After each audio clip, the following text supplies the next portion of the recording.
today's video, I'll teach you how to change default password manager on Android. So first of all, what you have to do is launch open your device settings. You can see over here settings has been opened. You'll be able to find various options over here.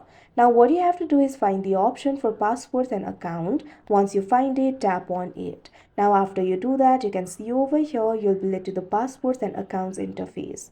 Right over here, what you have to do is find the option for autofill service. You can see over here right now Google is selected. So if you want to change it, what you have to do is tap on it. Now after you do that, you'll be able to see the list of installed password managers. You'll be able to find various options over here. So what you have to do is simply tap on the new password manager of your choice. Now once you do that, you can see over here this kind of pop-up will appear. You'll have to make sure you trust this application. Simply tap on the OK option that you can see on the screen. Now once you do that, you can see over here the default autofill service will be changed. That means your password manager has been changed. So that is how you change default password manager on Android. I hope you found this video helpful. Thank you for watching.